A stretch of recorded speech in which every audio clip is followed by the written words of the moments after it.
नमस्कार, भक्तिदर्शन समाचारमा स्वागत छ। उपस्थित छु म हेमा शर्मा। आज मिति 2080 साल श्रावण महिनाको 24 गते बुधबार पिंगल नाम संवत्सर सूर्य दक्षिणायन वर्षा ऋतु अधिक श्रावण कृष्ण पक्षको अष्टमी तिथि 8:28 उपरान्त नवमी तिथि। चन्द्रमा मेष राशिमा इस सम्मत 2023 अगस्त महिनाको 9 तारिक सक सम्मत 1945 र नेपाल सम्मत 1143। आज सूर्योदय बिहान 5:31 र सूर्यास्त साँझ 6:46 सर्वप्रथम अहिलेसम्मका प्रमुख समाचार। श्रावण महिना देवादिदेव श्री महादेवको प्रिय महिना भएको धार्मिक मान्यता अनुरूप विभिन्न शिवालयहरूमा भक्तजनहरूको घुइँचो। श्रावण महिनामा भगवान शिव स्वयं धरतीमा आउने मान्यता रहेकाले यस महिनालाई भगवान शिवलाई खुसी पार्न तथा उहाँबाट कृपा आशीर्वाद पाउन उहाँको व्रत उपासना रुद्री पाठ तथा शिवपुराण लगायतका शिवसँग सम्बन्धित अनुष्ठानहरू गर्ने चलन। आज अन्तर्राष्ट्रिय आदिवासी दिवस विश्वभर विभिन्न कार्यक्रम गरी मनाइँदै यस वर्ष 2023 अन्तर्राष्ट्रिय आदिवासी दिवसमा आफूले निर्धारण गरे अनुरूपको परिवर्तनको संवाहक आदिवासी युवाहरू भन्ने नाराका साथ मनाइँदै आदिवासी युवाहरूको सक्रियता र सशक्तिकरणमा यस वर्ष विशेष जोड।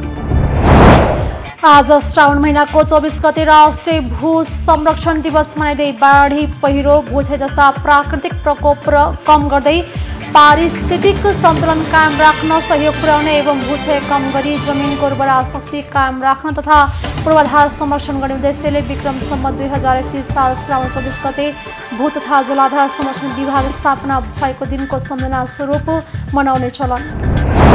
विभिन्न दाताहरूसँग सहयोग सङ्कलन गरेर टेक्पो गोलामा गुम्बा निर्माण गरिँदै गुम्बा निर्माणमा 2 करोड रुपैयाँ बजेट लाग्ने अनुमान गरिएको निर्माण समितिको भनाइ।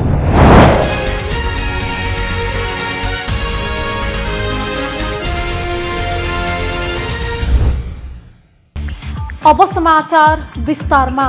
अहिले श्रावण महिना चलिरहेको छ। श्रावण महिना सुरु भएसँगै विभिन्न शिवालयहरूमा भक्तजनहरूको घुइँचो लागेको छ। धार्मिक आस्था राख्नेहरूका लागि श्रावण महिना विशेष महिनाको रूपमा रहनुपर्छ। श्रावण महिना भगवान शिवको आराधनाको महत्त्वपूर्ण महिना हो। यस महिनाभरि भगवान शिवको आराधना गरी व्रत बस्ने वैदिक चलन छ।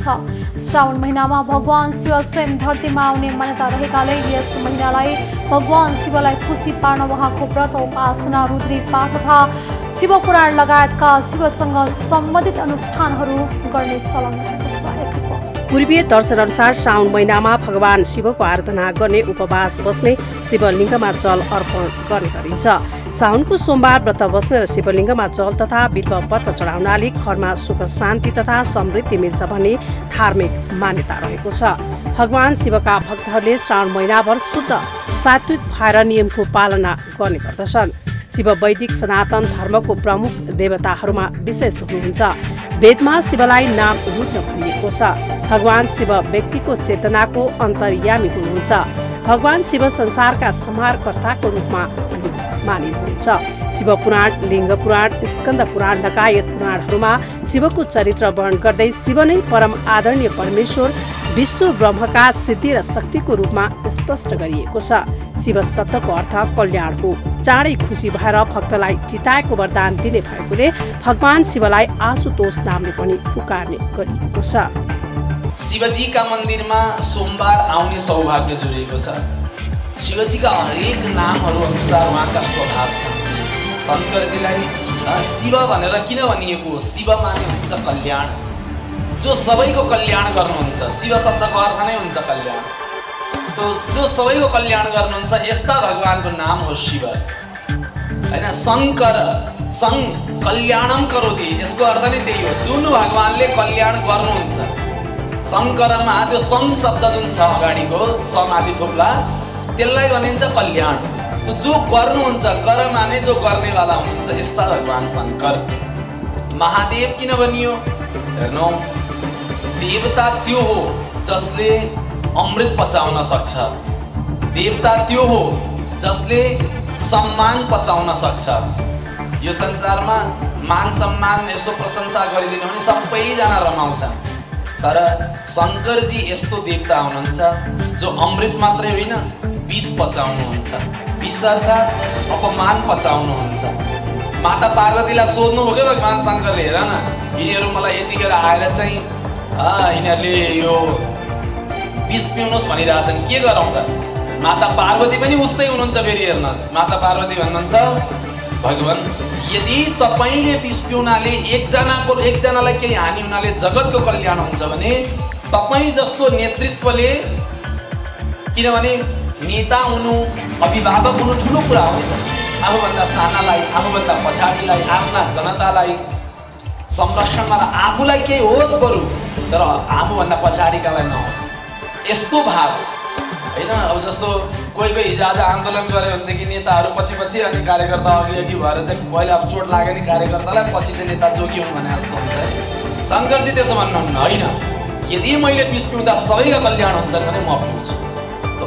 विष पिउनु भयो भगवान्ले, त्यही हुनाले भगवान् शङ्करलाई अरू सबै देव हुनुभयो, भगवान् शङ्कर महादेव हुनुभयो। त्यही हुनाले बोले श्री नीलकण्ठ महादेव कि भगवानको घाँटी निलो भयो अनि विषपान गर्नुभयो। त्यही हुनाले भगवानको नामै एकैचोटि नीलकण्ठ महादेव पर्न गएको हो कि।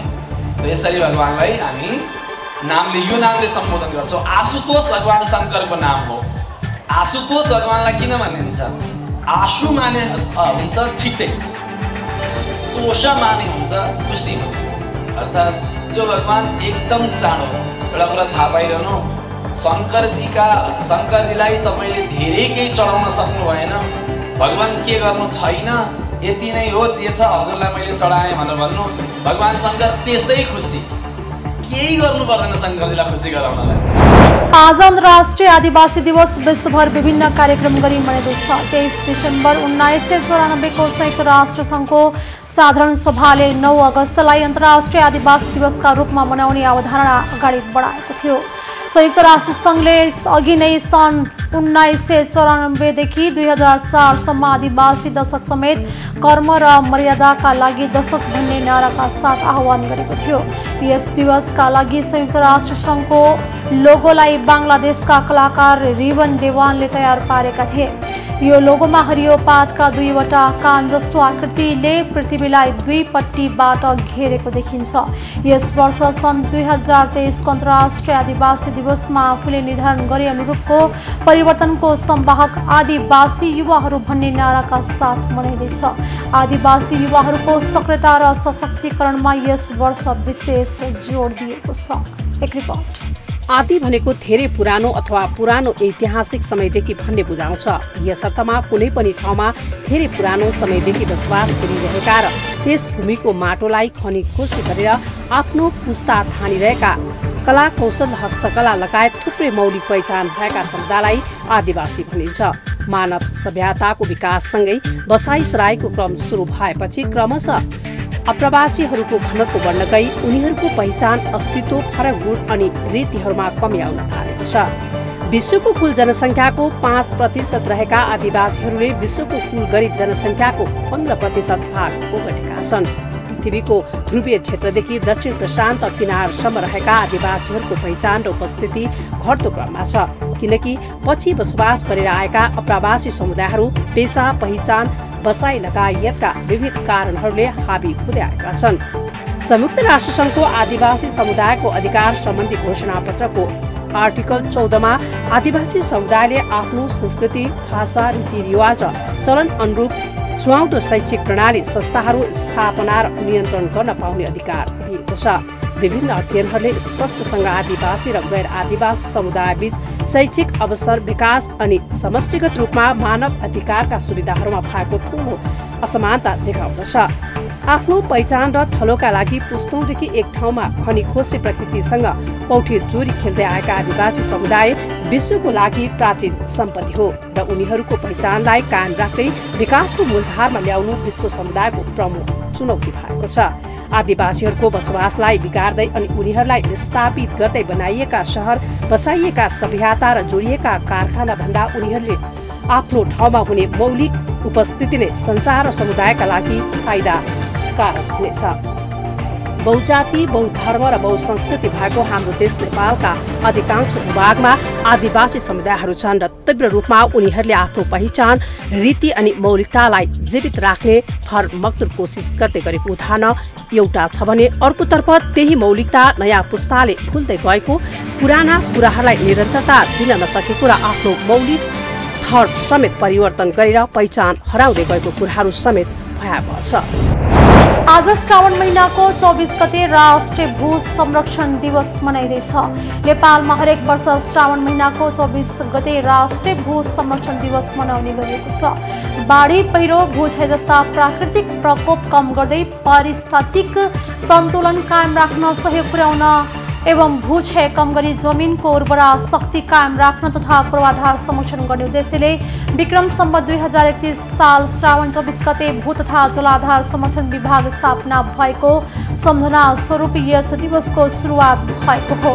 विभागको स्थापनासँगै जिल्ला स्तरमा भू संरक्षण कार्यालय स्थापना गरी सेवा प्रवाह सुरु गरिएको थियो। 2031 सालपछि विभाग स्थापना भएको दिन श्रावण 24 गतेलाई भू संरक्षण दिवसको रूपमा मनाउने गरिएको छ। नेपालको भूभाग मध्ये कृषि क्षेत्रले 27% र वन तथा बुट्यान क्षेत्रले 44% भूभाग ओगटेको नेपालको राष्ट्रिय भू संरक्षण नीति 2075 मा उल्लेख छ। हाल आएर भू उपयोगको ढाँचामा तीव्र परिवर्तन आइरहेको छ। अव्यवस्थित प्लटिङ र भौतिक संरचनाहरूको अनगर निर्माणले खेतीयोग्य जमिनमा कमी आइरहेको छ। पहिलेदेखि नै गरा बनाएर खेती गर्ने हाम्रा कमजोर भूभागहरू अहिले आएर बाटोघाटो बनाउनका लागि डोजर र टिप्परहरूको चलायमानताले छनै कमजोर भएका छन्। अर्कोतर्फ जल उत्पन्न प्रकोपहरू पनि बढ्ता छन्। कुनै समय कृषि प्रधान देशको रूपमा रहेको नेपाल अहिले आएर खाद्यान्न आयातमुखी अवस्थामा पुगिरहँदा देशमा भू उपयोगको ढाँचामा व्यापक परिवर्तन गरिनुपर्ने कुरा निश्चित छ। वातावरणीय संवेदनशीलता, प्राकृतिक विपत्ति तथा जलवायु परिवर्तनको प्रभावको दृष्टिकोणले नेपाल उच्च जोखिममा रहेको छ। संवेदनशीलता, भूधरातलीय र भौगोलिक अवस्थिति तथा कमजोर भौगर्भिक बनावटका कारणले गर्दा मानवजन्य तथा प्राकृतिक प्रकोपका प्रभावहरूबाट भारी मात्रामा धनजनको क्षति र वातावरणीय समस्या बेहोर्नु परेको छ। हरित विकासको अवधारणा अनुरूप मानवीय क्रियाकलाप र विकास प्रक्रियालाई वातावरण मैत्री बनाउँदै जलवायु परिवर्तनको प्रतिकूल असरसँग अनुकूलित हुने दायित्व सृजना गरी मुलुकको समष्टिगत दिगो विकासमा जलवायु परिवर्तनले पार्ने प्रभावलाई न्यूनीकरण गर्दै वातावरण र भूमि संरक्षण गर्नुपर्ने देखिन्छ। वातावरण तथा जलवायु परिवर्तनको विश्वव्यापी समस्यालाई सम्बोधन गर्न सन् 1992 मा रियो डी जेनेरियोमा सम्पन्न पृथ्वी शिखर सम्मेलनमा हस्ताक्षरको लागि खुल्ला भएको संयुक्त राष्ट्र संघीय महासन्धिहरूमा नेपाल पक्ष राष्ट्रको रूपमा रहेको छ। नेपालले जलवायु परिवर्तन सम्बन्धी सन् 2015 को पेरिस सम्झौता अनुमोदन गरी कार्यान्वयन प्रारम्भ गरेको छ र सो सम्झौता कार्यान्वयनको लागि मन्त्रालयले सामाजिक आर्थिक विकासमा न्यून कार्बनमुखी एवं जलवायु समानुकूलित सोचको अवलम्बन, स्रोत व्यवस्थापनमा कुशलता तथा सामाजिक रूपमा समावेशी दृष्टिकोणलाई आत्मसात गर्दै हरित अर्थतन्त्रमुखी रणनीति तर्जुमा गरी क्रमशः लागू गर्ने लक्ष्य लिएको छ। यी सहमति र लक्ष्यहरूमा केन्द्रित रहेर हरेक तह र तबकाका सरकारहरू अघि बढ्नु जरुरी देखिन्छ। विभिन्न दाताहरूसँग सहयोग संकलन गरेर तेक्पो गोलामा गुम्बा निर्माण गर्न थालिएको छ। समुद्री सतहदेखि 4100 मिटर उचाइमा रहेको ताप्लेजुङको पिक्वा खोला गाउँपालिका 5 तेक्पे गोलाका स्थानीयवासीले सहयोग संकलन गरेर गुम्बा निर्माण थालिएको छ।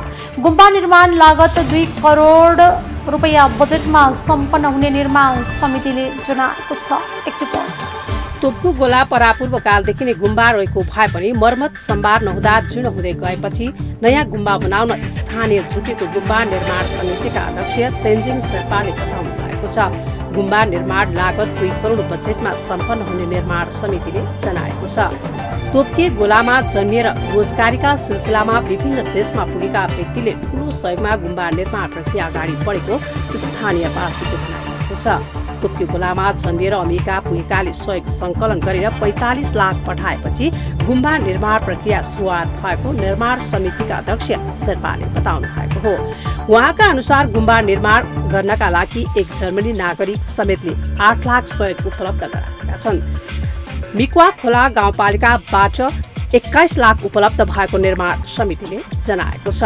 गुम्बा निर्माणका लागि अनुमानित 2 करोड लागत भए पनि अहिले 25 लाख ऋण रहेको निर्माण शेर्पाले जानकारी दिनुभएको छ। निर्माण कार्यमा कार्यरत मजदुरका लागि ज्याला दिन बाहेक आवश्यक सामग्री खरिदमा भएको खर्च 25 लाख ऋण रहेको उहाँले बताउनु भएको छ। गुम्बामा राखिने गौतम बुद्धका प्रतिमा भिन्न दाताबाट जम्मा भएको छ। 8 लाखका 3वटा प्रतिमा, 8,50,000 र 5,50,000 का एक गौतम बुद्धका प्रतिमा दाताबाट उपलब्ध भएका छन्। अन्य आवश्यक पुस्तक र सामग्री समेत दाताबाट उपलब्ध भएको जनाइएको छ। समितिका अनुसार यसै आउँदो आर्थिक वर्षको साउनमा गुम्बाको उद्घाटन गर्ने तयारीका साथ काम भइरहेको छ। गुम्बा नियमित पूजापाठ, मन्त्र जप गर्नका लागि, लामा व्यवस्थापन गर्नका लागि छुट्टै कोष स्थापना गर्ने योजना रहेको निर्माण समितिका अध्यक्ष शेर्पाले बताउनु भएको छ। गुम्बामा लामा व्यवस्थापन गर्नका लागि देश विदेशबाट बसोबास गर्ने दातासँग समन्वय भइरहेको बताइएको छ। गाउँपालिकाले पनि सहयोग गर्दछ भन्नेमा विश्वास लिएको उहाँको भनाइ छ। तोप्के गोला क्षेत्रका स्थानीय गुम्बा निर्माण निकै महत्त्वपूर्ण रूपमा लिएका छन्। तोप्के गोला बस्तीमा ढोक्या जातिका करिब 17 घर छन्। स्थानीय ढोक्या जाति भनिए पनि सीमान्तकृत समूहमा तोप्के गोला भनी सूचीकृत गरिएको छ। गुम्बा र मन्दिरले पौराणिक तथा ऐतिहासिक महत्त्व झल्काउँछ। ताप्लेजुङको पर्यटकीय गन्तव्य मध्ये तोप्के गोला क्षेत्रको पनि ठूलो स्थान रहेको छ। तोप्के गोला बस्ती नजिकै सोधु पोखरी रहेको छ। सोधु पोखरी एक धार्मिक महत्त्व बोकेको एक पोखरी हो। प्रत्येक वर्ष सोधु पोखरीमा पूजापाठ गर्न जाने धार्मिक पर्यटकको पनि संख्या बढ्दै गएको तोप्के गोलाका स्थानीय तेन्जिङ शेर्पाले बताउनु भएको छ। तोप्के गोला बस्तीमा गुम्बा निर्माणलाई धार्मिक प्रतिष्ठाको रूपमा हेरिएको मिकुवा खोला 5 का वडा अध्यक्ष ज्ञानजे शेर्पाले बताउनु भएको छ। गुम्बा निर्माण सम्पन्न गर्नका लागि गाउँपालिकाले आवश्यक सहयोग गर्ने उहाँको भनाइ छ। गुम्बामा धर्मग्रन्थ र विशिष्ट धर्मगुरुको भनाइ अनुसार गुरु पद्म सम्भवलाई सम्झिने वा उहाँको मन्त्र उच्चारण मात्र गर्नाले पनि वेदना बाधा हट्नुका साथै असीम पुण्य सञ्चय गर्न सकिने जनविश्वास छ। अझ उहाँको थाङ्का वा प्रतिमा नै स्थापना गर्न सकियो भने त्यसको प्रभावले समस्त प्राणीको उद्धार, पूर्व जन्मको कुकर्मको प्रायश्चित, मानव जीवन सुन्दर, वेदना बाधा रहित शान्तिमय हुने, विश्वमा शान्ति फैलिने र मोक्ष प्राप्त गर्न सकिने जनविश्वास रहिआएको छ। भौगोलिक भौतिक दृष्टिकोणबाट पनि यस स्थानलाई धार्मिक पर्यटकीय स्थलको रूपमा परिचित गराउने उद्देश्यले गुम्बा स्थापना गरी निरन्तर रूपमा धार्मिक कार्य सञ्चालन गर्नुका साथै आवश्यक संरचना निर्माण गर्दै आइरहेको छ। अहिले हामी भक्ति दर्शन समाचारको अन्त्यमा आइसकेका छौँ। जाँदै प्रमुख समाचार पुनः एकपटक। श्रावण महिना देवादिदेव श्री महादेवको प्रिय महिना भएको धार्मिक मान्यता अनुरूप विभिन्न शिवालयहरूमा भक्तजनहरूको घुइँचो। श्रावण महिनामा भगवान शिव स्वयं धरतीमा आउने मान्यता रहेकाले यस महिनालाई भगवान शिवलाई खुसी पार्न तथा उहाँबाट कृपा आशीर्वाद पाउन उहाँको व्रतोपासना, रुद्री पाठ तथा शिवपुराण लगायतका शिवसँग सम्बन्धित अनुष्ठानहरू गर्ने चलन। आज अन्तर्राष्ट्रिय आदिवासी दिवस विश्वभर विभिन्न कार्यक्रम गरी मनाइँदै यस वर्ष 2023मा अन्तर्राष्ट्रिय आदिवासी दिवसमा आफूले निर्धारण गरे अनुरूपको परिवर्तनको संवाहक आदिवासी युवाहरू भन्ने नाराका साथ मनाइँदै आदिवासी युवाहरूको सक्रियता र सशक्तिकरणमा यस वर्ष विशेष जोड। आज श्रावण महिनाको 24 गते राष्ट्रिय भू संरक्षण दिवस मनाइँदै बाढी, पहिरो, भूक्षय जस्ता प्राकृतिक प्रकोप कम गर्दै पारिस्थितिक सन्तुलन कायम राख्न सहयोग पुर्याउने एवं भूक्षय कम गरी जमिनको उर्वरा शक्ति कायम राख्न तथा पूर्वाधार संरक्षण गर्ने उद्देश्यले विक्रम सम्वत 2031 साल श्रावण 24 गते भू तथा जलाधार संरक्षण विभाग स्थापना भएको दिनको सम्झना स्वरूप मनाउने चलन। विभिन्न दाताहरूसँग सहयोग सङ्कलन गरेर टेक्पो गोलामा गुम्बा निर्माण गरिँदै गुम्बा निर्माणमा 2 करोड रुपैयाँ बजेट लाग्ने अनुमान गरिएको निर्माण समितिको भनाइ। अहिले भक्ति दर्शन समाचार यति नै। सामाजिक सञ्जाल मार्फत हामीसँग जोडिनका लागि फेसबुक तथा ट्विटरमा लाइक तथा फलो गर्न सक्नुहुनेछ भने युट्युब मार्फत पनि हामीलाई प्रत्यक्ष हेर्न सक्नुहुनेछ। त्यस्तै कुनै सल्लाह सुझाव तथा प्रतिक्रिया भएमा भक्तिदर्शन@emountaintv.com मा हामीलाई पत्राचार गर्न सक्नुहुनेछ। धर्म, संस्कृति र संस्कारको संवाहक भक्तिदर्शन टेलिभिजन HD। नमस्कार।